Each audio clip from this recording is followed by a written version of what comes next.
Sedekah itu adalah pensucian, membersihkan dosa-dosa kita. Lalu kenapa kita tidak sedekah? Kalau dosa-dosa kita bisa dimaafkan dengan itu, ya. Belum lagi tadi juga kita menjadi mulia, ya. Menjadi mulia jauh dari kita sifat-sifat penyakit hati dengan sedekah tadi. Ini yang pertama yang Bapak Ibu bisa dapatkan buah dari sedekah itu. Yang kedua, sedekah adalah bentuk ketundukan kepada perintah Allah dan Rasulnya. Maksudnya ibadah, ya. Bapak Ibu akan dapat pahala dari sedekah itu. Sesuai dengan firman Allah Subhanahu wa taala dalam surah Al-Anfal ayat 24, "Ya ayyuhalladzina amanu istajibu lillahi walir rasuli idza da'akum lima yuhyikum wa'lamu annallaha yahulu bainal mar'i wa qalbihi wa annahu ilaihi tuhsyarun." Artinya, hai orang-orang yang beriman, penuhilah seruan Allah dan seruan Rasul. Apa yang Allah perintahkan, apa yang Rasulullah Muhammad sallallahu alaihi wasallam perintahkan, kerjakan. Apabila Rasul menyuruhmu kepada sesuatu yang memberi kehidupan kepadamu, ketahuilah bahwa Allah membatasi antara manusia dan hatinya, dan kepadanya lah kamu akan dikumpulkan. Saya ingatkan kembali pada bulan lalu, dan saya selalu ingatkan supaya Bapak Ibu ulang-ulangi surah Al-Baqarah, surah nomor 2 ayat 161 sampai 174. Tolong diulang-ulangi, bukan sekali. Baca ayatnya sama baca terjemahannya. 161 Al-Baqarah sampai 174. Semuanya belasan ayat ini bicara tentang sedekah. Supaya kita tahu ini bagian daripada perintah agama. Tidak ada dalam kehidupan dan kamus hidup seorang muslim pelit, gak ada. Beri kau akan dikasih. Saya sudah sampaikan, prinsip dasar umat Islam sama kapitalis berbeda antara langit dan bumi. Islam mengatakan pangkal kaya, pangkal kebahagiaan, pangkal kesuksesan, beri, sedekah, keluarkan. Kapitalis mengatakan pangkal kaya, sukses, nabung. Ketemu gak kira-kira?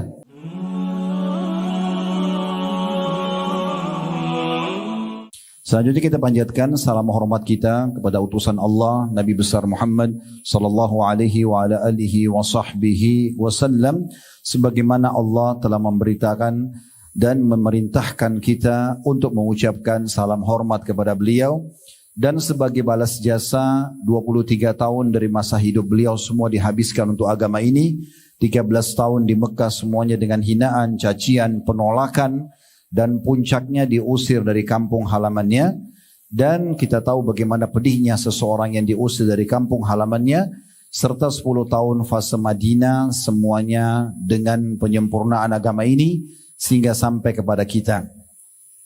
Di awal pertemuan kita akan berdoa kepada Allah Subhanahu wa taala agar Allah selalu menjadikan negara kita negara yang aman, tentram, damai, seluruh umat Islam di bawah naungan ukhuwah Islamiyah. Dalam hal ibadah mereka kembali kepada wahyu Al-Quran dan Sunnah. Dan semoga Allah memberikan hidayah dan petunjuk para pemimpin kita untuk menjalankan tugas dan amanah dengan baik. Dan mereka berlaku adil. Serta juga menjadikan kita masyarakat yang selalu gotong royong. Semuanya bertujuan untuk menjaga persatuan dan kesatuan. Juga kemerdekaan kita tentunya. Dan semoga Allah melunasi utang negara kita dengan semudah-mudahnya. Allah makmurkan, Allah luaskan rezekinya. Allah luaskan dan tinggikan pendidikan dan pengetahuannya sehingga Indonesia menjadi contoh bagi negara-negara yang lain. Dan kita selalu doakan agar saudara kita secara umum di Palestina dan secara khusus di wilayah Gaza dan dimanapun mereka berada di muka bumi ini yang sedang tertindas, semoga Allah ikhlaskan niat mereka, terima para syuhada mereka, mulakan Islam di tangan mereka dan tangan kita semua, dan semoga Allah ikut sertakan kita bersama mereka di pahala, baik dengan doa, dengan harta juga dengan jiwa kita. Dan semoga Allah ikhlaskan niat kita dalam menuntut ilmu ini sehingga bisa menjadi tambahan amal kita. Dan Allah terima seluruh amal yang pernah kita kerjakan, yang sedang kita kerjakan, yang akan kita kerjakan sampai menjelang ajal datang nanti dengan pahala yang sempurna. Dan semoga Allah Subhanahu wa taala dengan kemahamurahnya tidak menyisakan satupun dari dosa dan kesalahan kita yang kecil ataupun besar, sengaja tidak sengaja, sehingga Allah maafkan dan Allah ganti menjadi pahala. Dan semoga Allah menyatukan kita semua di surga firdausnya tanpa hisab, sebagaimana disatukan dalam majlis ilmu yang mulia ini. Allahumma amin. Baik teman-teman sekalian, 1 jam ke depan saya berharap Bapak Ibu bisa lebih fokus, konsentrasi, ikhlaskan niat. Tempat yang sedang kita duduk ini jangan dilihat ruangannya, tidak usah juga dilihat keadaannya. Mungkin ada yang merasa sangat nyaman, mungkin ada yang kurang nyaman, mungkin ada yang biasa-biasa saja. Tapi yang sedang kita lihat adalah majelis ilmunya. Majelis seperti ini adalah majelis yang paling mulia di muka bumi. Majelis yang dihadiri oleh para malaikat, rahmat Allah turun. Karena kita sedang mempelajari apa yang Allah subhanahu wa ta'ala pencipta perintahkan kepada kita. Serta juga apa yang dilarang dan juga apa yang disampaikan oleh utusannya yang mulia Nabi Muhammad sallallahu alaihi wa ala alihi wa sahbihi wasallam, sehingga kita punya ilmu dan kita tahu panduan agama dan kita terapkan dalam kehidupan kita. Kembali saya ingatkan, kita sedang membedah buku yang ditulis oleh Hasan bin Ahmad bin Hasan Hammam dengan judul Keajaiban Sedekah dan Istighfar. Dan sudah kita jelaskan pada pertemuan yang lalu pendapat para ulama salaf. Kita akan fokus bahas masalah sedekahnya. Bagaimana sedekah itu sangat mulia. Sangat mulia. Ingat saya katakan pada pertemuan yang lalu, loyalitas, kepedulian, loyalnya hubungan suami istri, loyalnya hubungan antara sahabat sama sahabat, kolega sama kolega bisnisnya, hubungan antara atasan sama bawahan, pemimpin sama bawahannya. Siapa saja, tetangga dengan tetangga, semuanya loyalitas akan muncul bila ada royalitas. Kapan kita royal, suka memberi pada orang, itulah nama dalam agama kita sedekah, maka loyalitas akan muncul. Tidak akan pernah ada loyalitas kalau tidak ada royalitas. Persahabatan tidak akan pernah langgeng dengan pelit. Rumah tangga tidak langgeng dengan pelit. Ya, atasan sama bawahan tidak saling menghormati dengan pelit, tidak akan mungkin. Bahkan dalam Islam pelit atau bahasa agama kita bakhil dianggap bagian dari dosa besar. Sementara ya kemuliaan, kemurahan hati, kedermawanan adalah bagian daripada ibadah yang sangat besar pahalanya. Saya ingatkan kembali teman-teman, resep kebahagiaan, resep kesuksesan, resep untuk kaya raya itu adalah sedekah, suka memberi. Suka memberi semampu kita. Kalau kita hanya bisa berbagi sepotong roti yang sedang kita beli dengan orang di sebelah kita, maka itu sudah dianggap sedekah yang luar biasa. Kalau kita bisa memberi yang lebih besar daripada itu, berbagi sekian banyak roti kepada orang-orang yang butuh, tetangga, kerabat, maka itu sangat baik. Lebih luas lagi kalau orang bisa memiliki yayasan sosial, kemudian lebih banyak orang yang dibantu, maka itu juga sangat luar biasa.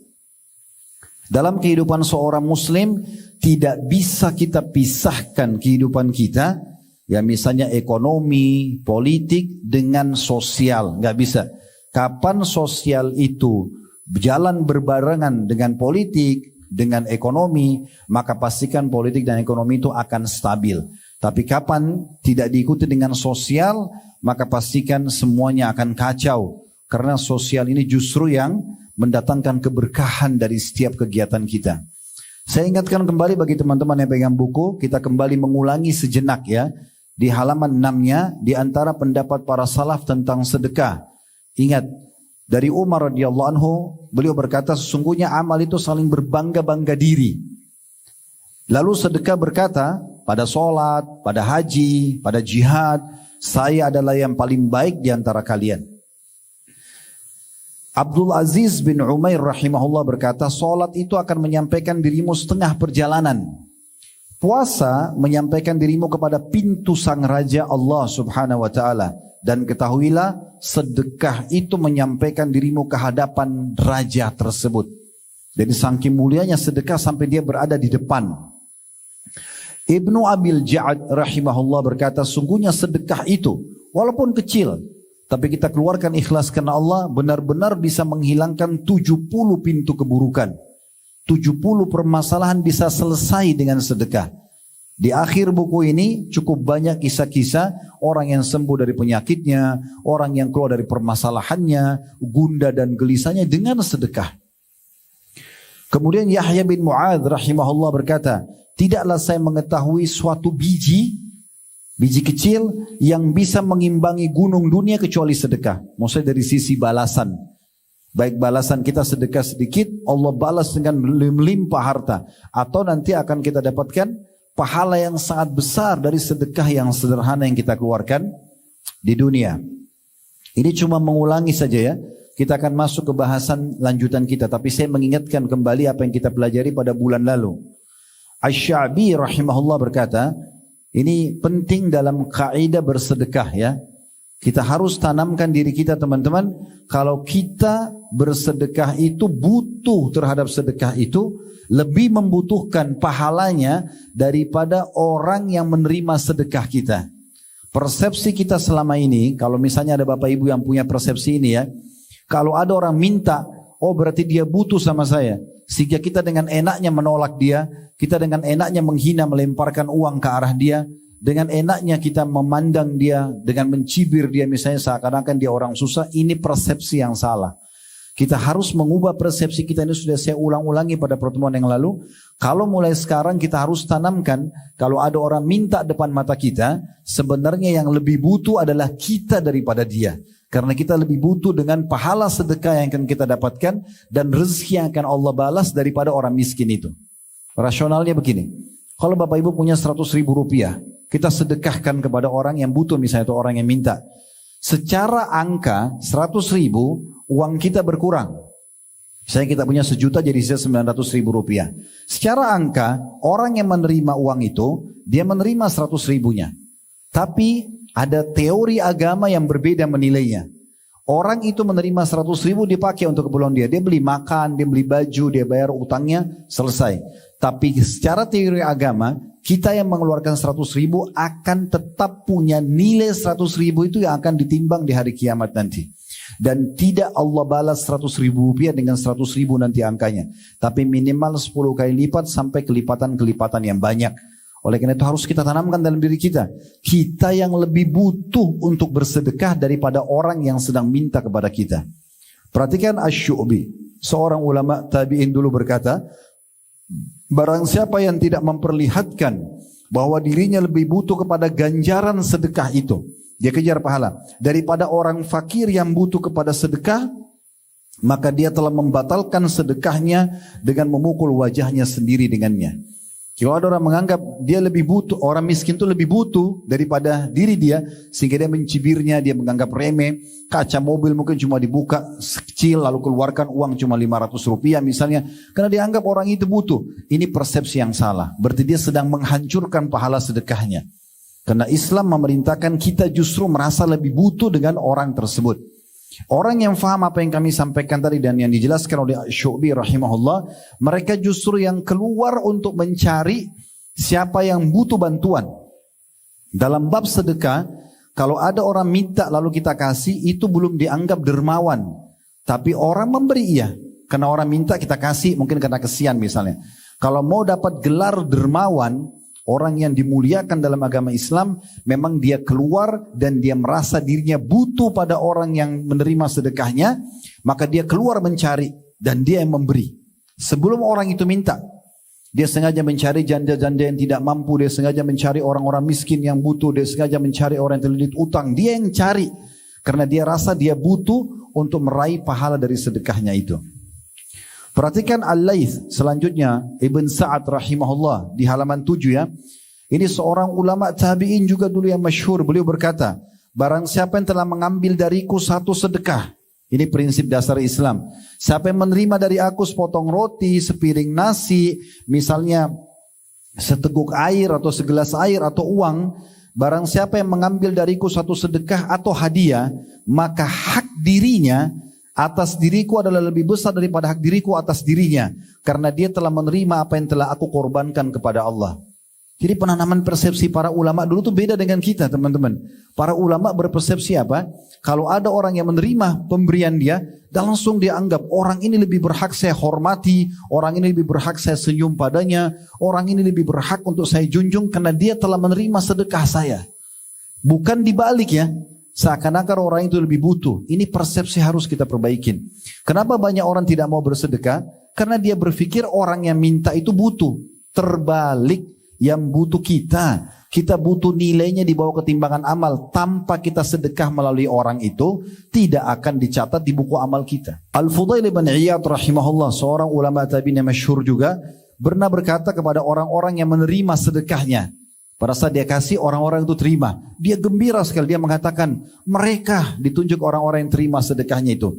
membawa perbekalan-perbekalan kita menuju akhirat tanpa upah sedikit pun, hingga mereka meletakkannya di atas timbangan di hadapan Allah Subhanahu wa taala.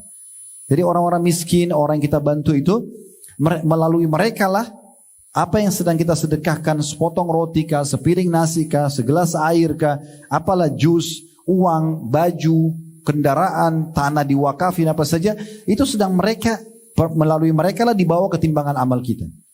Tanpa orang-orang ini tidak akan dibawa ke timbangan amal. Jadi begitu persepsi yang harus kita tanamkan dalam diri kita. Kemudian juga sudah kita baca dua statement yang terakhir ya. Yang kemarin yaitu perkataan Ali bin Abi Thalib. Ini siapa yang Allah bukain pintu rezeki. Seperti teman-teman Masya Allah sudah punya pekerjaan, ada gaji tetap bulanan, ada pendapatan, mungkin ada juga yang buka usaha misalnya. Maka perhatikan, Ali bin Abi Thalib radhiyallahu memberikan kepada kita sebuah kaidah penting di saat Allah sudah bukakan pintu rezeki, agar rezeki itu terus saja bertambah dan penuh dengan berkah. Perhatikan di halaman 7 kata Ali radhiyallahu anhu, barang siapa yang telah diberikan suatu harta oleh Allah, walaupun sedikit di mata dia, pekerjaan, dapat gaji, maka hendaklah dengan harta itu jangan lupa menyambung kekerabatan dengannya. Ingat orang tua kita di kampung, ingat saudara kita, ingat saudari kita yang punya hubungan kekerabatan, lanjut hubungan sama mereka. Kirim walaupun sedikit. Minimal teman-teman, masa kita yang masih punya orang tua tidak bisa beliin orang tua kita sampo sama sabun? Saya dulu waktu orang tua saya masih hidup di Makassar, rahimahullah sudah meninggal pada saat pandemi kemarin, meninggal karena Covid. Tapi saya kadang-kadang saya tahu orang tua saya Masya Allah orang mampu. Allah bukain pintu rezeki yang sangat luas di Makassar. Tapi saya bilang sama ayah saya sendiri, saya panggil abah, tolong berikan saya kesempatan untuk bisa meraih bakti. Salah satunya kebutuhan dasar saja. Apa yang dipakai setiap bulan lah. Setiap di rumah, sampo, sabun, odol, sikat gigi. Apa yang dipakai mereknya. Beliau WA ke saya, ini yang saya pakai. Lalu saya belikan. Saya bukan hanya sekedar beli dari Makassar, sementara saya dari Jakarta. Saya sengaja masuk ke supermarket di Jakarta, saya belikan merek yang beliau suka, saya paketkan kirim ke Makassar. Padahal sebenarnya bisa saya minta tolong orang di Makassar untuk beliin. Di sana juga ada kerabat saya yang lain, ada saudara-saudara saya. Tapi saya coba cari poin ini gitu kan. Dan Masya Allah beliau sangat senang. Saya pun dapat pahala baktinya. Kenapa kita tidak silaturahim dengan ini? Ya, hal yang mendasar. Toh kita juga beli sampo misalnya, sabun misalnya. Kenapa kita nggak belikan untuk orang tua kita? Ini salah satunya. Atau saudara kita, siapapun yang punya hubungan kekerabatan, namanya silaturahim. Kata Nabi SAW dalam hadis yang lain, siapa yang ingin diluaskan rezekinya, dipanjangkan umurnya, maka dia harusnya melanjutkan silaturahim. Ini yang pertama. Yang kedua, memperindah jamuan buat tamunya. Jadi kalau ada tamu di rumah datang, dengan Allah kasih kita rezeki berbagi. Kalau dulu kita cuma bisa kasih air putih sama mungkin sepotong kue, sekarang sudah lebih bagus kerjaan, kasih lebih enak jamuan buat tamu. Kata Nabi SAW, siapa yang mau beriman dengan Allah, pada Allah dan hari akhir, maka dia harus memuliakan tamunya. Yang ketiga, menolong seseorang yang membutuhkan. Beri kepada orang yang minta bantuan. Yang keempat, membebaskan tawanan. Ini kalau misalnya ada tawanan muslimin, ya. Kemudian yang kelima, Ibnu Sabil, itu orang terputus jalan. Kayak orang datang dari Surabaya ke Jakarta, misal di terminal dirampok. Dia sekarang mau pulang Surabaya, nggak ada duitnya, beli tiket pun nggak ada. Maka kita bantu misalnya. Ya. Selanjutnya, orang-orang fakir miskin. Selanjutnya para mujahidin, kayak teman-teman kita sekarang di Palestina, kalau ada lembaga-lembaga resmi membuka donasi, sumbang saja. Doa dan harta yang kita mampu gitu kan. Kemudian selanjutnya, dan ini penting ya, selanjutnya dan dia bersabar atas musibah menimpa hartanya. Jadi makin tambah harta kita, tabungan kita akan ada ujiannya. Ada orang utang gak bayar, kita lagi butuh nabung, misalnya mau nabung tapi ada orang minta bantuan, itu ujiannya. Justru di saat itu kita harus lolos dengan memberi, ya. Karena kata Ali radhiyallahu anhu, dengan perkara-perkara itu dia akan memperoleh kemuliaan dunia dan juga akhirat. Ini kaidah dasar yang harus difahami. Yang terakhir Abu Hatim berkata rahimahullah, bakhil itu, pelit dan perhitungan adalah sebuah pohon di neraka. Sedang ranting-rantingnya ada di dunia. Maka barang siapa yang bergelantungan pada salah satu dari ranting-rantingnya itu, niscaya ia akan menjerumuskannya ke dalam neraka. Sebagaimana kedermawanan suka memberi. ya, royal di jalan Allah adalah sebuah pohon di surga di mana ranting-rantingnya berada di dunia. Maka barang siapa yang bergelantungan pada salah satu ranting-rantingnya, niscaya ia akan membawanya ke surga, dan surga adalah tempat orang-orang dermawan. Tempat orang-orang dermawan. Orang kalau dermawan teman-teman, itu disukai oleh Allah, dapat pahala besar, dibukain pintu rezeki dan disukai oleh manusia. Biar paras wajahnya biasa, postur tubuhnya biasa, tapi suka berbagi, pasti disukai oleh orang. Biar tampannya sedunia, orang semua akui tampanan dan cantiknya, tapi kalau pelit, maka dianggap remeh. Dan Nabi SAW menganggap pelit itu adalah penyakit jiwa. Pernah di masa Nabi SAW ada satu suku dari salah satu suku Arab di Madinah, meninggal pimpinannya. Lalu dipilihlah satu pimpinan suku yang baru. Orangnya tampan, gagah, wangi, jaga wibawahnya. Kemudian Nabi SAW tanya orang-orang sukunya pada saat mereka lagi sholat bersama Nabi SAW di masjid di Madinah. Siapa pimpinan kalian sekarang? Mereka bilang Fulan bin Fulan. Kata Nabi SAW, bagaimana dia? Kata anggota sukunya, orangnya tampan, orangnya berwibawa, orangnya ya punya segala macam kelebihan dunia lah, punya harta segala macam. Hanya saja dia bakhil. Pimpin tapi pelit. Gak pernah kasih, gak pernah berbagi gitu kan. Maka kata Nabi SAW, penyakit jiwa apa yang lebih berat daripada bakhil itu? Jadi kalau mau dicintai Allah, mau luas rezekinya, mau bahagia hidupnya, mau punya solusi dari permasalahan yang sedang dihadapi, dan dicintai oleh manusia, royal, itulah sedekah. Suka berbagi. Berbagi. Kalau perlu jangan lewat satu hari kecuali kita sudah ada pintu sedekah yang kita buka. Ingat sabda Nabi SAW, kalau tiba pagi hari, maka Allah turunkan dua malaikat. Yang satu mengatakan lapangkan rezeki orang yang bersedekah ya Allah, dan yang satu mengatakan binasakan orang yang bakhil. Nah ini saya reviewkan kembali apa yang kita bahas pada bulan lalu, karena ini pondasi dasar dalam masalah sedekah. Ingat, sekali lagi saya ingatkan diri saya dan Bapak Ibu sekalian, harus kita tanamkan prinsip di diri kita, kita lebih butuh dengan sedekah itu daripada orang yang kita beri. Sehingga kita selalu mengejar mereka dan mencari dan membagi atau berbagi pada mereka.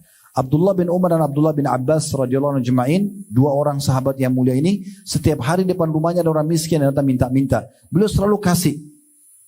Satu hari pernah mereka tidak datang orang miskin itu. Mereka keluar dan cari di mana orang-orang miskin itu. Bukannya kayak sebagian kita malah kalau orang tidak yang minta-minta tidak datang, alhamdulillah dia tidak datang. Enggak, tapi mereka keluar cari, mana ini kantong sedekah saya ini?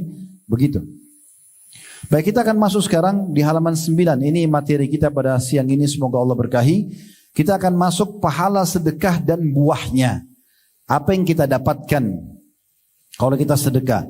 Penulis berkata, sedekah memiliki keutamaan yang besar dan pahala yang melimpah di dunia dikasih balasan, dan di akhirat atau maupun di akhirat. Hal ini akan diperoleh oleh seseorang yang diberi bimbingan oleh Allah Subhanahu wa taala, maksudnya dia punya ilmunya kayak kita sedang belajar sekarang, dan dikehendaki kebaikan padanya. Dan di antara pengaruh dari sedekah dan besarnya keutamanya adalah sebagai berikut. Mulai dari disusun poin demi poin. Yang pertama, sedekah itu sendiri adalah pensucian dan pembersihan. Dari dua sisi, pensucian dan pembersihan diri kita dari penyakit hati, dari dosa-dosa seperti pelit, ya, apalah penyakit-penyakit hati atau dosa-dosa yang pernah kita lakukan. Sedekah itu membersihkan itu. Yang kedua, pembersihan dari pendapatan yang haram. Allah Subhanahu wa taala berfirman dalam surah At-Taubah ayat 103 yang bunyinya, khudh min amwalihim shadaqatan tutahhiruhum wa tuzakkihim biha wa shalli alaihim inna salataka sakanun lahum wallahu sami'un alim. Ambillah zakat dari sebagian harta mereka wahai Muhammad, yang dengan zakat itu kamu membersihkan dan mensucikan mereka dari dosa-dosa mereka dan dari pendapatan yang mungkin syubhat, ya. Kalau pendapatan haram kita nggak boleh. Tapi kalau pendapatan yang kita masih ragu, maka sedekah dan zakat akan mensucikan pendapatan itu. Dan berdoalah untuk mereka. Kalau ada yang sedekah, doakan semoga Allah balas Anda dengan kebaikan. Sesungguhnya doamu itu menjadi ketentraman jiwa bagi mereka, dan Allah Maha mendengar juga Maha mengetahui. Kalimat tutahhiruhum dalam ayat engkau membersihkan mereka, maksudnya membersihkan dari dosa-dosa mereka dan dari kikirnya jiwa. Jadi bersih dari dosa dan penyakit-penyakit hati. Sementara makna potongan ayat wa tuzakkihim, maksudnya mensucikan mereka, menunjukkan kepada suatu bentuk penghiasan diri dengan hal-hal yang mulia dan baik. Karena sedekah adalah pembersih, pensuci, penggugur kesalahan dan pengangkat derajat. Maksudnya orang yang biasa sedekah teman-teman, semampu dia ya. Anda cuma mampu tadi saya bilang beli sebuah potong roti lalu antum bagi dua, memberikan kepada orang lain, ini sudah termasuk kemuliaan. Itu akan membuat hati kita lebih lunak. Kita tidak sombong, kita merasa juga sebagaimana kita diberi kita akan memberi. Satu waktu juga akan ada unsur yang sama. Kalau kita biasa berbuat baik pada orang, Allah akan datangkan perbuatan yang baik yang sama kepada kita. Hari ini kita berikan orang, besok kita diberi. Hari ini kita jenguk orang sakit, besok kita sakit akan dijenguk. Kata Nabi SAW, kalau kalian berbakti pada orang tua kalian, Allah akan berikan kalian anak-anak yang berbakti pada kalian. Jadi ada unsur yang sama. Kalau hari ini kita pelit, satu waktu kita butuh pun Allah akan datangkan orang yang sama dengan kita. Kita minta bantuan gak dikasih. Seperti itu pemahamannya. Jadi di poin pertama, ya, faedah daripada sedekah itu adalah pensucian, membersihkan dosa-dosa kita. Lalu kenapa kita tidak sedekah? Kalau dosa-dosa kita bisa dimaafkan dengan itu, ya. Belum lagi tadi juga kita menjadi mulia, ya. Menjadi mulia jauh dari kita sifat-sifat penyakit hati dengan sedekah tadi. Ini yang pertama yang Bapak Ibu bisa dapatkan buah dari sedekah itu. Yang kedua, sedekah adalah bentuk ketundukan kepada perintah Allah dan Rasulnya. Maksudnya ibadah, ya. Bapak Ibu akan dapat pahala dari sedekah itu. Sesuai dengan firman Allah Subhanahu wa taala dalam surah Al-Anfal ayat 24, "Ya ayyuhalladzina amanu istajibu lillahi walir rasuli idza da'akum lima yuhyikum wa'lamu anna Allah yahulu bainal mar'i wa qalbihi wa annahu ilaihi tuhsyarun." Artinya, hai orang-orang yang beriman, penuhilah seruan Allah dan seruan Rasul. Apa yang Allah perintahkan, apa yang Rasulullah Muhammad sallallahu alaihi wasallam perintahkan, kerjakan. Apabila Rasul menyuruhmu kepada sesuatu yang memberi kehidupan kepadamu, ketahuilah bahwa Allah membatasi antara manusia dan hatinya, dan kepadanya lah kamu akan dikumpulkan. Saya ingatkan kembali pada bulan lalu, dan saya selalu ingatkan supaya Bapak Ibu ulang-ulangi surah Al-Baqarah, surah nomor 2 ayat 161 sampai 174. Tolong diulang-ulangi, bukan sekali. Baca ayatnya sama baca terjemahannya. 161 Al-Baqarah sampai 174. Semuanya belasan ayat ini bicara tentang sedekah. Supaya kita tahu ini bagian daripada perintah agama. Tidak ada dalam kehidupan dan kamus hidup seorang muslim pelit, gak ada. Beri kau akan dikasih. Saya sudah sampaikan, prinsip dasar umat Islam sama kapitalis berbeda antara langit dan bumi. Islam mengatakan pangkal kaya, pangkal kebahagiaan, pangkal kesuksesan, beri, sedekah, keluarkan. Kapitalis mengatakan pangkal kaya, sukses, nabung. Ketemu gak kira-kira? Hah? Ketemu gak? Islam suruh keluarin, kapitalis suruh simpan. Ketemu gak? Gak bakalan. Ya, karena mereka akan selalu pelit. Selalu simpan. Kalau ada orang muslim yang berprinsip seperti orang kapitalis, maka kita akan temukan akan seperti itu kehidupannya, seperti mereka. Mereka akan pelit dan tidak akan berkembang, ya, harta mereka. Kita temukan walaupun orang non muslim, kalau mereka royal, pasti Allah bukain pintu rezeki. Mau orang muslim atau orang non muslim. Saya temukan rata-rata orang yang Allah bukain pintu rezeki, kita temukan muslim atau non muslim karena mereka punya kantong sedekah atau kantong sosial yang besar sekali. Mereka selalu memberi. Ada satu pengusaha muslim, saya kenal baik beliau, dan perusahaannya dikenal di Indonesia. Masya Allah, secara nasional bahkan sudah internasional. Beliau mu'allaf masuk Islam dan menceritakan kepada saya. Dia bilang, direktur dirut di perusahaan itu sering digilir antara dia sama dua orang temannya non muslim. Dia bilang pada saat dia jadi dirut, dia bilang sama teman-teman non muslim, kalau saya jadi dirut saya punya satu program ya, karena dalam agama saya Islam ada bab sedekah, ada bab zakat. Sedekah dikeluarin harian, zakat dikeluarin setahun sekali dari penghasilan 2,5%. Kata teman-temannya silahkan jalankan aja. Uniknya pada saat dia mulai terapkan itu, omset perusahaan berlipat-lipat ganda. Yang non muslim ini kaget. Bagaimana bisa pada saat kami jadi dirut tidak seperti kamu? Kenapa kamu bisa?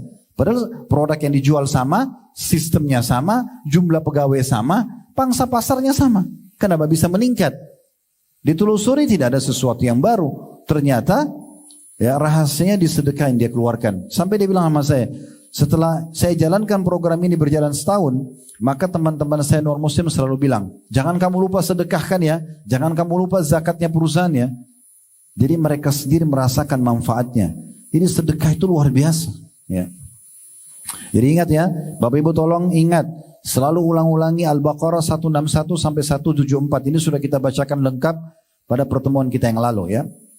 Kemudian yang kedua firman Allah Subhanahu wa taala tentang perintah agar kita patuh terhadap perintah Allah dan Rasulnya dalam surah Asy-Syura ayat 47 yang bunyinya Istajibu li rabbikum min qabli an ya'tiya yaumun la maradda lahu min Allah ma lakum min malja'in yawma idzin wa ma lakum min nakir.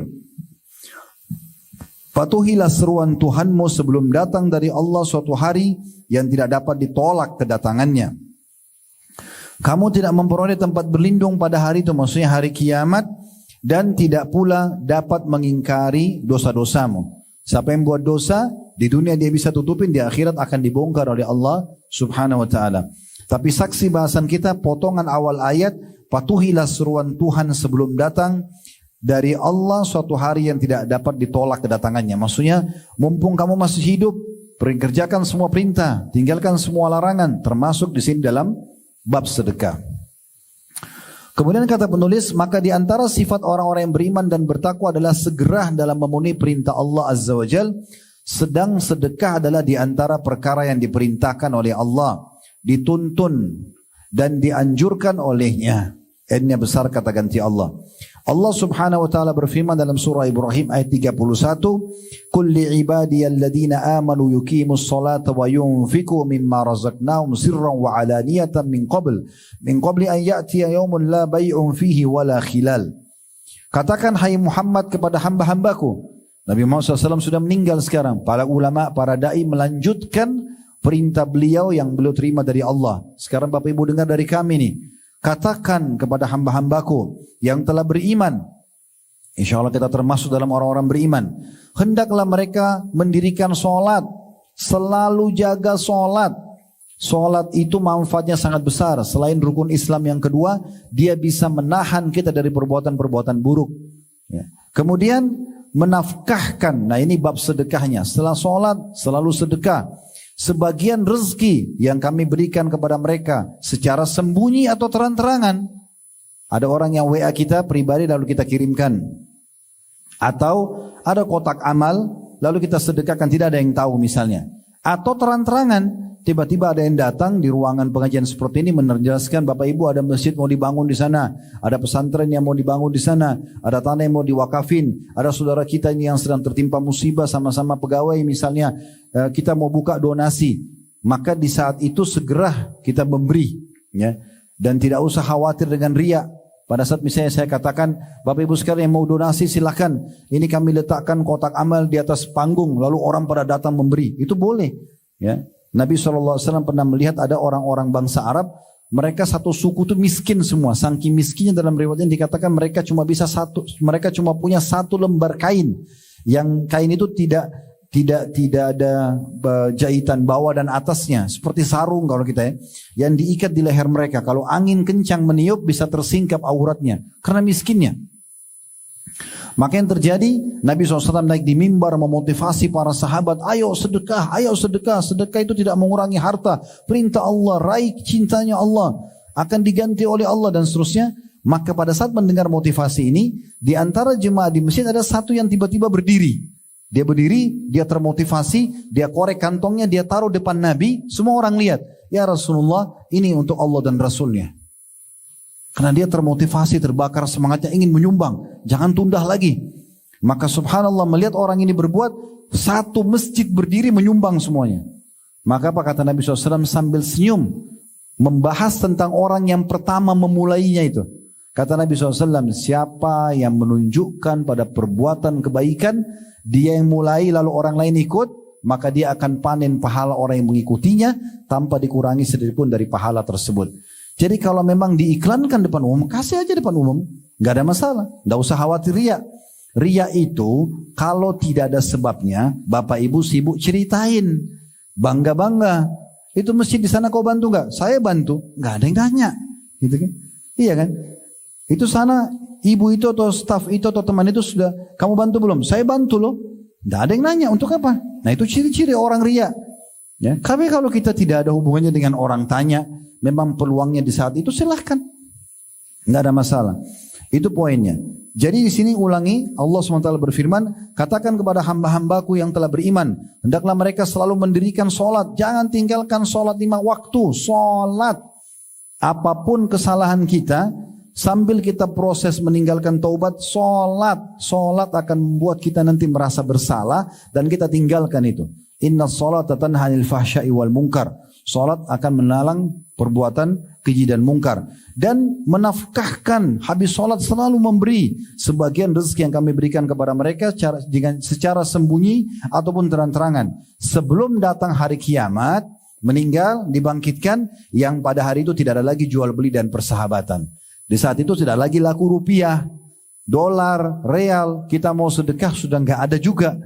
Udah nggak berlaku, sudah terjadi akhir kiamat. Sekarang masih ada nilainya, sedekahin. Kemudian juga perintah Allah SWT dalam surah Al-Baqarah ayat 254. Yang bunyinya, Ya ayyuhalladzina amanu anfiqu mimma razaqnakum min qabli an ya'ta yawmun la bay'un fihi wa la khullatun wa la syafa'ah wal kafiruna humudz zalimun. Hai orang-orang beriman, belanjahkan, sedekahkan, keluarkan di jalan Allah sebagian dari rezeki yang telah kami berikan kepadamu sebelum datang hari yang pada hari itu tidak ada lagi jual beli dan tidak ada lagi syafaat, tidak ada lagi pertolongan, dan orang-orang kafir itulah orang-orang yang zalim. Maksudnya segera bersedekah mumpung ada kesempatan, jangan disia-siakan, keluarkan. Kemudian juga Allah berfirman dalam surah Al-Munafikun ayat 10, Wa anfiqu mimma razaqnakum min qabli an ya'ti ahadakumul maut fayaqula rabbi laula akhartani ila ajalin qaribin fa asaddaqa wa akum minas salihin. Dan belanjakanlah sebagian dari apa yang telah kami berikan kepadamu sebelum datang kematian kepada salah seorang di antara kamu. Segera sedekahkan sebelum nanti kamu tertidur di ranjang kematian. Kemudian baru berkata pada malaikat maut, Ya Robku, wahai penciptaku. Waktu dia sudah lihat malaikat maut, dia bilang, mengapa engkau tidak menangguhkan kematianku sampai waktu yang dekat, sesaat aja. Tolong ya Allah, mundurkan matiku ini 15 menit aja. Untuk apa? Untuk makan lagi makanan favoritnya? Untuk kumpul sama teman-temannya? Enggak. Agar, atau yang menyebabkan aku dapat bersedekah. Ini Allah buka kepada kita bocorannya. Orang kalau mau mati, pada saat dia lihat malaikat maut, dia nyesel kenapa di rekeningnya nggak disedekahin tuh. Dia nyesel tuh. Di sini dia katakan, Ya Allah, wahai Rabbku, kenapa engkau tidak menangguhkan kematianku untuk beberapa saat saja ke depan? Untuk apa? Agar atau yang menyebabkan aku dapat bersedekah dan aku termasuk orang-orang yang saleh. Jadi karena sedekah pahalanya sangat besar, sampai-sampai pada tingkat seseorang itu berharap pada saat mau meninggal dia sedekah yang dia kejar. Karena pahala yang paling besar sedekah dan juga yang paling banyak memaafkan kesalahan-kesalahan kita. Ini perlu digarisbawahi teman-teman sekalian. Jadi manfaatnya sangat besar ya sebelum datang penyesalan. Baik, kita masuk poin yang ketiga, sedekah dan buahnya. Manifestasi yang bisa Bapak Ibu dapatkan. Seorang mukmin berada dalam naungan sedekahnya pada hari kiamat. Yang paling cepat menolong orang di hari kiamat nanti di mahsyar itu adalah sedekah. Kata penulis, itu pada hari yang pasti akan disaksikan oleh seluruh makhluk. Ya. Tidak ada di antara kita yang tidak akan bangkit nanti hari kiamat. Kita selalu meyakini rukun iman kita yang kelima, iman kepada hari kiamat. Satu paket, prosesi kematian, alam barzah di kuburan, hari kebangkitan timbangan amal, dan surga atau neraka. Di mana seorang anak akan beruban. Kalau Bapak Ibu mau tahu ayatnya, bisa lihat surah Al-Hajj, surah nomor 22 ayat-ayat pertamanya. Allah gambarkan pada hari kiamat nanti di mahsyar, karena dahsyatnya orang melihat neraka, orang takut semua lihat dosanya akan dihukum oleh Allah SWT. Pada hari itu anak kecil bisa beruban. Matahari akan mendekat ke kepala manusia. Keringat yang banyak keluar hingga menenggelamkan manusia. Sebagaimana dari hadis Abu Hurairah radhiyallahu anhu yang menggambarkan tentang dahsyatnya keadaan mahsyar nanti, Rasulullah SAW bersabda, ya'raqun nasu yawmal qiyamati hatta yadhhaba 'araquhum fil ardi 70 dhira'an wa yuljimuhum hatta yabluga adhanahum. Pada hari kiamat nanti manusia akan berkeringat hingga mengalir sejauh 70 hasta dan akan menenggelamkan mereka hingga mencapai telinga mereka. Ada di situ angka 1 setelahnya, dilihat footnote di bawah nomor 1 HR hadis riwayat, diringkas HR Al-Bukhari. Berarti hadis ini hadis yang sahih. Jadi perlu kita garis bawahi teman-teman, di mahsyar nanti itu orang akan tenggelam dengan keringatnya sendiri, tergantung kadar dosanya. Dalam sebuah hadis yang lain, kata Nabi SAW, ada manusia tenggelam sampai mata kakinya, ada yang sampai lututnya, ada yang sampai perutnya, ada yang sampai dadanya, ada yang tenggelam, Nabi SAW kasih isyarat sampai ke hidungnya atau mulutnya. Tergantung kadar dosa. Dengan keringat dia sendiri, karena panasnya matahari pada saat itu. Keringat dia tidak mengganggu orang yang di sebelah, dia seperti berada di satu kolam yang dia tenggelam dengan keringatnya sendiri. Dia tidak bisa lepas. Yang lolos nanti, orang yang tidak ada dosanya. Bahkan mereka dapat naungan Allah SWT pada hari kiamat. Dan salah satu yang bisa membawa orang selamat di mahsyar adalah sedekahnya. Perhatikan perkataan Ibnu Hajar rahimahullah di halaman 13 ya. Berkata dalam menanggapi hadis tersebut tentang masalah orang akan tenggelam dengan keringatnya di mahsyar. Barang siapa yang memperhatikan kondisi tersebut, niscaya ia akan mengetahui betapa besarnya kegoncangan pada hari itu, di mana neraka mengelilingi tanah padang mahsyar dan matahari didekatkan sekitar 1 mil jaraknya dari kepala manusia. Maka bagaimanakah kondisi panasnya bumi saat itu? Sekarang aja ini lagi peceklik kita di Indonesia 30 derajat, 33, mungkin 35, kita sudah merasa luar biasa panasnya, gitu kan. Kita sudah melihat banyak sekali bendungan yang kering, dan kita sudah lihat banyak tanah-tanah yang gersang. Kami kemarin tablik akbar di Sidoarjo, lihat tanah banyak sekali yang kering, bukan karena Sidoarjonya, tapi karena cuaca memang lagi panas.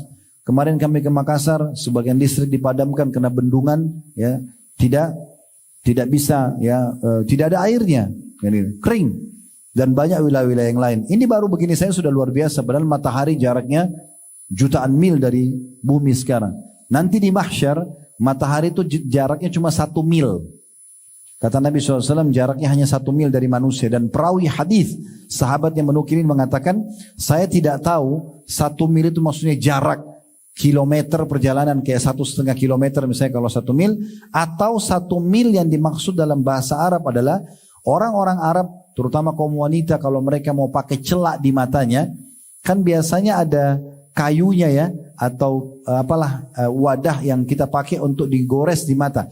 Nah kalau sudah dekat dengan mata, sudah mau digores di antara dua di bulu matanya, maka ini namanya jarak 1 mil. Jadi dia mengatakan kami tidak tahu ini maksud 1 mil itu jarak kilometer atau jarak seperti bahasa orang Arab, karena ini bahasa Arab turunnya Al-Quran, ada hadis Nabi SAW, apakah seperti itu jaraknya karena panasnya? Maka seperti itulah. Kata Ibnu Hajar, saya ulangi dalam menanggapi hadis tentang orang tenggelam dengan keringatnya di mahsyar nanti, barang siapa yang memperhatikan kondisi tersebut, niscaya akan mengetahui betapa besarnya kegoncangan pada hari itu, di mana neraka mengelilingi tanah padang mahsyar dan matahari didekatkan sekitar 1 mil jaraknya dari kepala manusia. Maka bagaimanakah kondisi panasnya bumi saat itu? Dan keringat apa yang mengalir pada padang Sahara hingga mencapai 70 hasta. Padahal setiap manusia tidaklah mendapatkan tempat kecuali sebatas tanah untuk memijakkan kedua kakinya. Maka bagaimanakah kondisi manusia saat itu dengan keringat dan peluh mereka, padahal mereka berbeda-beda kadar peluhnya. Sesungguhnya hal ini adalah suatu perkara yang membuat akal terkesima dan menunjukkan akan besarnya kekuasaan. Maksudnya kekuasaan Allah subhanahu wa ta'ala. Pada saat itu manusia sangat membutuhkan naungan yang dapat menaungi dirinya. Hingga hadirlah sedekah lalu menaungi pelakunya. Dari riwayat Uqbah bin Amir radhiyallahu anhu, Dia berkata, saya telah mendengarkan Rasulullah SAW bersabda, kullu mri'in fi dhilli sadaqati hatta yufsala bainan nas, au qala hatta yuhkama bainan nas. Setiap orang berada di bawah naungan sedekahnya hingga manusia diadili oleh pengadilan Allah. Jadi nanti di mahsyar kita akan nunggu masing-masing kapan diadili oleh Allah subhanahu wa ta'ala. Dan beliau bersabda, hingga keputusan di antara manusia ditetapkan oleh pengadilan Allah. Ada footnote nomor 1 hadis di bawah HR hadis riwayat Ibnu Khuzaimah. Dari Abul Khair ini seorang perawi hadis, salah seorang perawi hadis. Pada saat dia mendengarkan hadis ini, dia mengatakan tidaklah suatu hari dilewatinya melainkan dia bersedekah dengan sesuatu walaupun hanya dengan sepotong kue atau sebutir bawang. Jadi seorang perawi hadis bernama Abul Khair, pada saat dia baca hadis tadi ini, yang kata Nabi SAW, nanti pada hari kiamat di mahsyar, orang-orang akan berada di bawah naungan sedekahnya masing-masing. Maka dengan dengar ini dia tidak pernah lewatkan satu hari pun kecuali dia harus bersedekah, walaupun hanya dengan sepotong kue atau sebutir bawang. Ya, dia pernah mengantongi bawang di kantongnya sampai orang-orang mengatakan nanti baju anda bau. Dia mengatakan saya tidak peduli, yang penting saya bisa bersedekah. Yang penting saya bisa bersedekah, ya. Dan dalam pembahasan tentang 7 kelompok manusia akan dinaungi oleh Allah dengan naungannya pada hari di mana tidak ada naungan kecuali naungannya, terdapat hadis. Jadi maksudnya sebelum saya bacakan hadisnya, dan ini sebagai ya, penutup dalam poin ketiga ini, ya. Jadi nanti hari kiamat teman-teman, orang akan merasakan panasnya mahsyar, hiruk-piruknya luar biasa. Kata Nabi SAW, kalian akan dibangkitkan tanpa alas kaki, tanpa busana, dan tidak terkhitan, tidak tersunat. Maka Aisyah mengatakannya, Rasulullah, betapa malunya laki-laki dan perempuan dibangkitkan dalam kondisi seperti itu. Kata Nabi SAW, pada hari itu wahai Aisyah, bukan lagi seperti yang kau bayangkan. Maksudnya orang tidak lagi melihat auratnya orang lain. Saya kasih contoh, kalau sedang terjadi peperangan, kemudian di depan mata kita musuh lagi mengejar, ini ditebas lehernya, ini ditembak kepalanya, lalu di depan kita ada lawan jenis lari tidak pakai baju. Apakah kita masih punya syahwat? Sudah enggak lagi. Karena kondisinya sangat memilukan pada saat itu.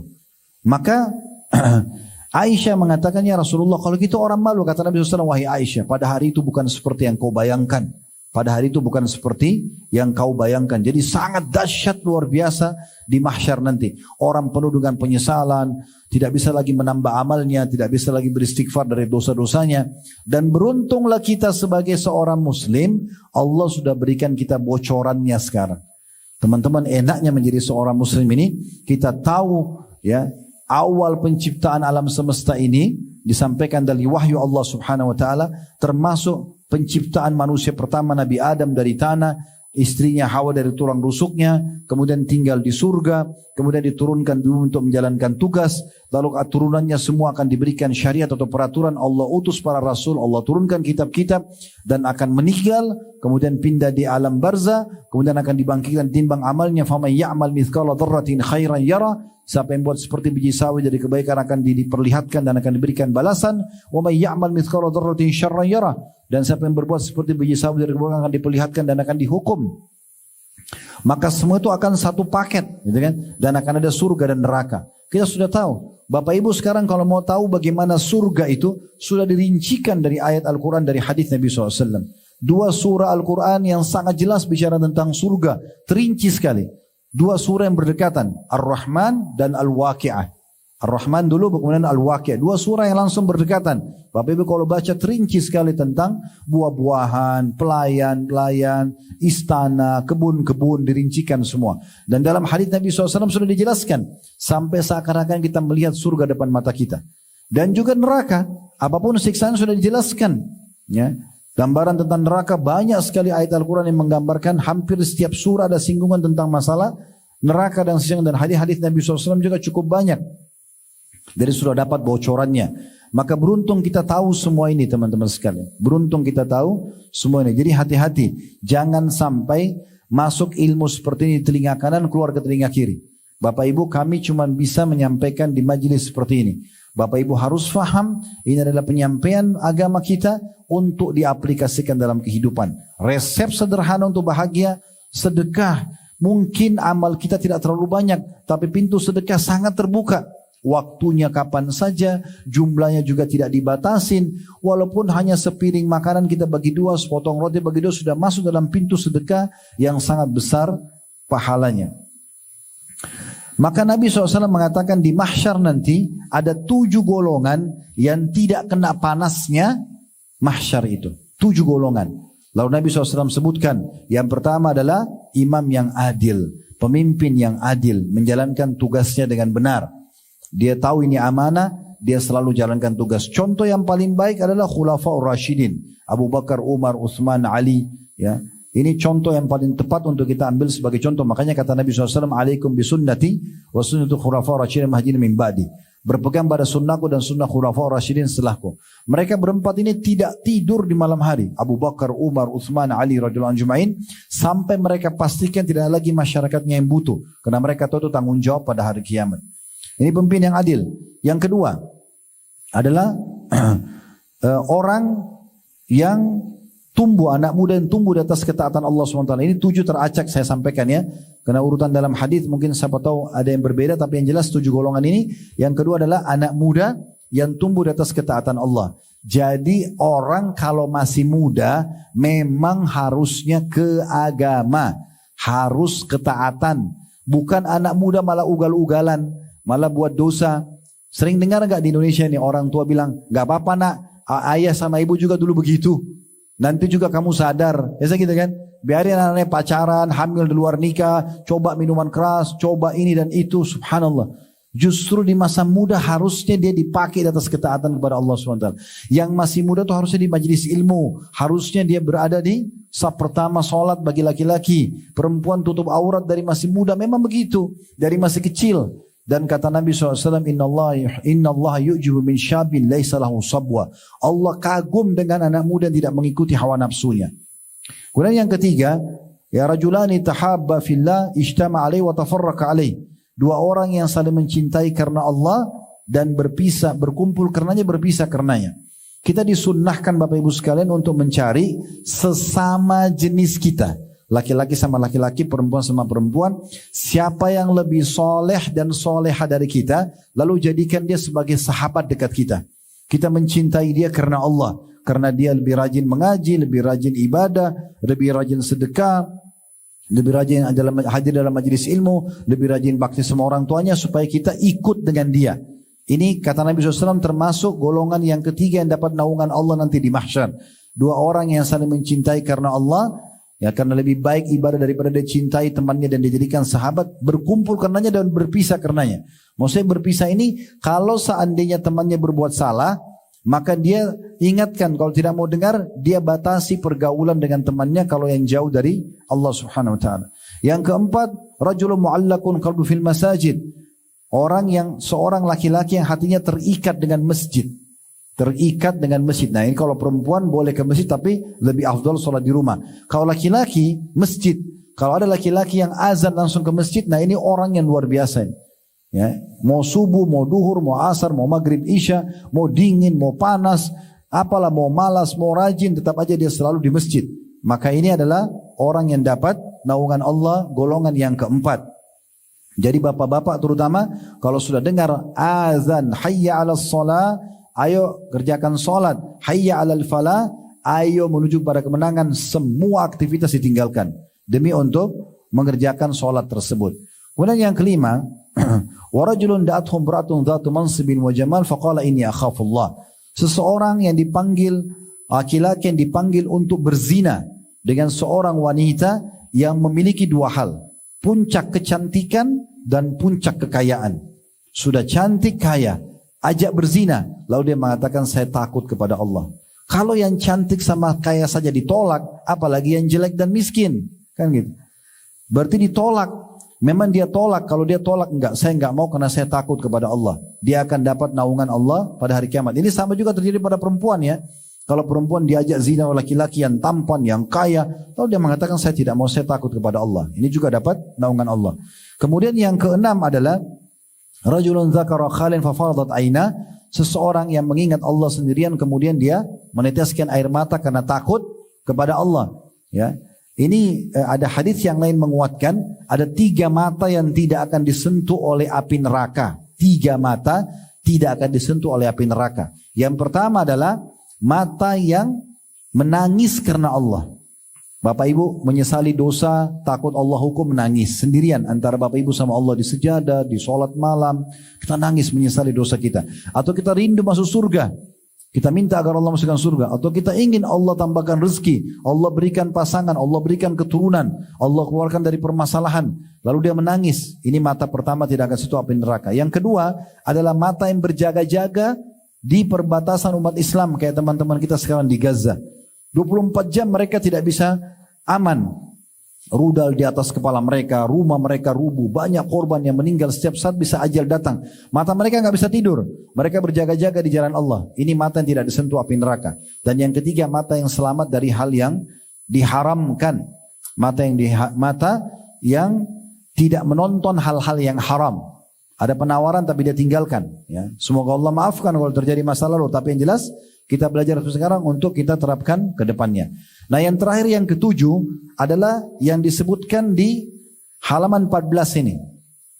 Ya, kita sudah sebutkan 6. Tentu saya bilang tadi sebenarnya dalam urutan hadis bukan seperti yang saya sebutkan. Tapi tetap 6 tadi itu sudah benar semuanya. Cuma di dalam hadis dia urutannya bukan seperti tadi saya sebutkan. Saya sengaja menerlambatkan yang akan kita baca sekarang karena ini saksi bahasan kita. Saya jadikan dia poin ketujuh. Ya, poin yang ketujuh adalah warajulun tasaddaqa bisadaqatin fa akhfaha hatta la ta'lama shimalu ma tunfiku atau ma qaddamat yaminu. Golongan yang ketujuh yang Allah akan naungi pada hari kiamat, tidak ada naungan kecuali naungan Allah, adalah seseorang lelaki yang bersedekah dengan suatu sedekah lalu merahasiakannya hingga tangan kirinya tidak mengetahui apa yang diberikan oleh tangan kanannya. Footnote nomor 2, hadis riwayat Bukhari dan Muslim. Teman-teman sekalian, ini luar biasa ya, bahasa kiasan Nabi SAW. Kenapa saya bahasakan bahasa kiasan? Karena dibahasakan Nabi SAW seseorang yang bersedekah. Walaupun sini disebutkan laki-laki tapi perempuan masuk di dalamnya ya. Jadi seseorang yang sedekah dengan tangan kanannya sampai-sampai tangan kirinya tidak tahu. Bagaimana memahami ini? Toh tangan kiri sama kanan menurut kita biasa aja gitu. Maksudnya ini bahasa kiasan. Kalau tangan kiri saja tidak tahu apalagi orang lain. Maksudnya kalau Bapak Ibu ada kesempatan bersedekah jangan diceritakan ke orang lain. Kecuali orang memang melihatnya. Ya, tadi saya bilang jangan sengaja bilang saya sedekah loh di sana, orang itu saya sudah bantu loh. Nggak boleh kita sebut-sebutin, ya, karena penyebutannya ini bisa masuk dalam istilah man. Man itu adalah menyebut-nyebut sedekah. Di surah Al-Baqarah tadi yang saya katakan ayat 161 sampai 174, di antara potongan ayat adalah tidak boleh menyakiti penerima sedekah dan menyebut-nyebutnya. Kecuali ada keadaan-keadaan tertentu, seperti misalnya orang tua pada anak-anaknya. Boleh saja orang tua berkata pada anak-anaknya, misalnya anaknya tidak mau patuh nih. Nak, kenapa kamu tidak patuh? Bukankah ibu sama ayah sudah biaya kamu dari kecil? Kan dia sebutin kebaikannya untuk memberikan kesadaran pada anak. Itu tidak masuk dalam larangan. Karena memang hak orang tua untuk mengingatkan anaknya. Kemudian pemberian suami pada istrinya. Misalnya dia sudah memberikan nafkah pada istrinya, tapi istrinya selalu merasa kurang aja terus. Selalu minta. Suaminya bilang, kan sudah saya berikan kemarin, sudah saya berikan nafkahnya. Kenapa bisa kurang misalnya? Maka dia berbicara, dia menyebutkan, kan kemarin saya transferkan sekian, saya sudah belikan ini, saya sudah belikan, untuk mengingatkan istrinya agar jangan sampai nusyur atau membangkang. Itu tidak masuk dalam larangan. Yang ketiga, pemimpin pada masyarakatnya. Misalnya presiden membangun sebuah fasilitas umum, atau seorang gubernur atau wali kota atau bupati, lalu dia berkata pada masyarakatnya, ini Bapak Ibu sekalian sudah saya bangunkan jembatan, sudah saya buatin jalan, sudah saya buatin rumah sakit, tolong dijaga dan dirawat ya. Kan dia sebutkan kebaikan itu. Ini tidak masuk dalam larangan karena dia sedang menjelaskan ini harus dijaga sebagai amanah ya. Begitu juga dengan pimpinan rumah sakit seperti ini, pimpinan perusahaan, pimpinan yayasan, dia boleh menyebutkan ini sudah saya siapkan ya, tolong dijaga. Maka ini tidak dilarang. Tapi selain daripada ini nggak boleh. Nggak boleh Bapak Ibu sengaja datang kepada orang mengatakan, kamu kan sudah saya bantu, kenapa kamu masih minta lagi? Udah nggak usah. Ya, kita kasih saja. Kalau dia minta, tapi kan dia minta terusan, nggak masalah. Biarkan saja selama memang itu dia benar. Kecuali dia pakai maksiat, kita tahu uang itu akan dipakai mabuk-mabukan misalnya, itu lain. Tapi kalau tidak, tidak ada masalah. Ya, bahkan kalau kita punya orang-orang yang rutin kita bantu itu malah bagus. Kita sudah punya kantong sedekahnya kan? Ya, kita harus tahu, tadi saya bilang persepsinya adalah kita harus tahu kita lebih butuh, dan dalam kata kita lebih butuh dengan sedekah daripada orang yang menerima sedekah itu. Allahu a'lam. Ini bahasan kita Bapak Ibu sekalian, insyaallah kedepannya kita akan lanjutkan sedekah dan buahnya di poin keempat. Dan poin-poin yang tersisa insyaallah sampai nanti selesai. Ya, saya mengajak Bapak Ibu selalu untuk mendukung channel dakwah kami. Silakan Anda ikut serta di YouTube mungkin bisa dengan subscribe, like dan juga loncengnya. Insyaallah akan selalu dapat notifikasi dari kami kalau ada acara-acara yang baru kami angkat atau upload. Teman-teman di Instagram, di Facebook, di TikTok, ya dimanapun bisa juga dengan follow. Dan teman-teman juga bisa sebarluaskan di grup-grup. Di Instagram kami sudah punya potongan-potongan ceramah yang 1 menit dari 1 jam begini. Kami sudah potong-potong, Anda bisa sebarluaskan insya Allah. Dan dukung semua channel yang menyampaikan tentang Islam, tentang sunnah-sunnah Nabi SAW supaya kita punya andil bersama mereka. Dan juga kami punya yayasan sedekah kreatif bergerak di sosial. Bapak Ibu bisa ikut serta insya Allah. Kalau ingin mengetahui program-program kami, yayasan sedekah kreatif. Allah juga amanahkan ada travel haji dan umrah. Anda bisa datangi medsos Uhud Tour untuk melihat program-program kami Bapak Ibu sekalian. Dan selalu saya ajak diri saya dan teman-teman sekalian, doakan saudara kita di Gaza, doakan saudara kita di Palestina agar Allah berikan keamanan, kemerdekaan kepada mereka. Dan kita perlu apresiasi, pemerintah kita sangat mendukung perjuangan rakyat Palestina, baik dari jajaran dari presiden sampai ke masyarakat muslim, insya Allah semuanya memberikan dukungan, karena memang sangat wajar. Termasuk yang pertama memberikan penghargaan kepada kita pada saat kemerdekaan adalah Palestina itu sendiri. Semoga insya Allah bermanfaat. Subhanakallahumma bihamdika asyhadu an la ilaha illa anta astaghfiruka wa atubu ilaik. Wassalamualaikum warahmatullahi wabarakatuh.